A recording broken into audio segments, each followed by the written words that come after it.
Wasn't it epic?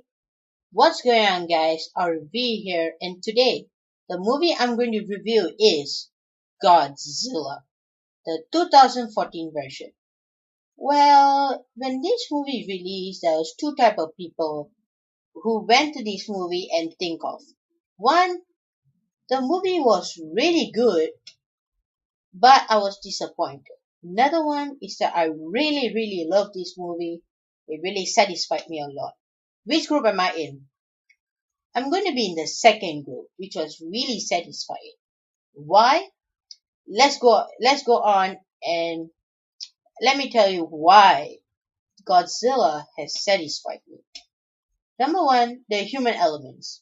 The human elements, I'm not going to say that it was done perfectly, but I can say they were done well with all the characters. Bryan Cranston's character, Ellen Taylor Johnson's, not his a lot. I'll get to that later. And Ken Watanabe. These three actors are the main ones. If all over the movie, you only can see these three faces a lot. Oh, sorry. Bryan Cranston is not that much in the movie. Why? I'll tell that only in the spoiler review, which will be coming up soon. So let's start off with Bryan Cranston's character. Well, he's interesting. His character is being a father and also a scientist. As a scientist wise, he really thinks a lot. He got a lot of theories to tell, and he's trying to find out what caused his wife to die.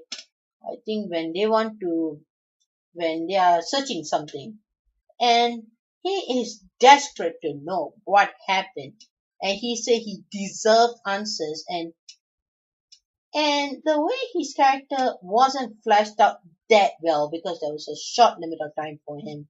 His son, however, has a lot of screen time, but also wasn't explained that well. Why? Because first, he's a military guy. Military guys don't really have a lot of personalities. They're like, yeah, let's get it done. Let's kill that. Let's kill that monster of it.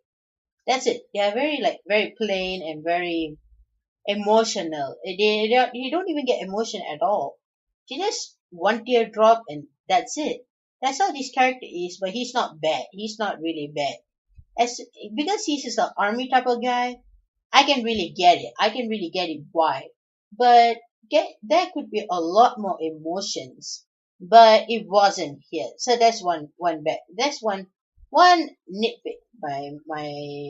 That's what my nitpick is for that. And another one is Ken Watanabe, the person who acted in The Last Samurai and Batman Begins. What do I think of his acting? Really good. He's one of them. He's one of the interesting characters in the whole movie. He's also a scientist who had known Godzilla earlier, and he will explain later who is Godzilla, how did he became, and all kind of stories. And Godzilla's story is really very interesting when they try to explain it in this movie. And not only that, the monster designs, there's three monsters in total, including Godzilla. There's two pairs of monsters. I think it's not a spoiler already. If you've seen the trailer, then you have known. The two monsters are called Mutos. And these two monsters, well designed, but not that iconic. They are like the local bad monsters. So I think you will not be freaking out to get their autograph or whatever nonsense. But they are good monsters and they are a threat for Godzilla, and that had been shown very well at the ending. And Godzilla, when the first time you see him head to toe and he looks angry, suddenly when he roars, oh my god, that was the best sound that I've ever heard in my life. I am not kidding how epic it was. If you are seeing this movie in Dolby Atmos, you will be the luckiest person because I wanted to go and see.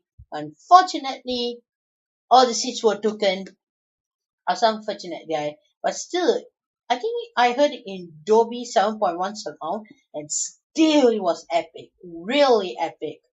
And in the ending, you can see a lot of Godzilla. But keep this note: you have to be patient.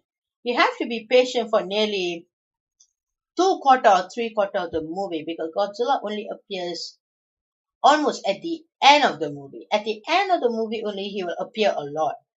But other than that, other than that, I the build up for it was really excellent. You know, they only show the spine of it and all, and I know there's a little bit teasing, but for the build up for Godzilla is well made, and the fight sequence at the end, that is just enough to go and see this movie. Are there negatives? Yes. One is Godzilla's appearance. I'm not saying that he looks ugly or what, but the screen time for him is really less. As I told you, you only can see him at the end of the movie, which is nearly roughly 45 to half an hour max. And I didn't really like that because it's a long time we didn't see Godzilla and we want to see him a lot. But it was kind of realistic because this is a realistic take on the character itself. So I can buy that, but not a lot of people can buy the fact that they're only going to see a little bit of Godzilla. And the second thing is the fighting. Nothing wrong with the fighting, but the pacing. The pacing was a little bit wrong in that time because they are putting the human elements a lot than the fighting. Like we see the humans in that fight for nearly 3 or 4 minutes. We see the monster fight for maybe less than 1 minute or 2 minute max. I really didn't like it because I want to see the monster fight. I want to see how they fight very well. You can see that, but for less than 1 minute or 2 minutes. I really didn't like that, but that doesn't mean that I hate the fighting. It's excellent. The score is fantastic. Visuals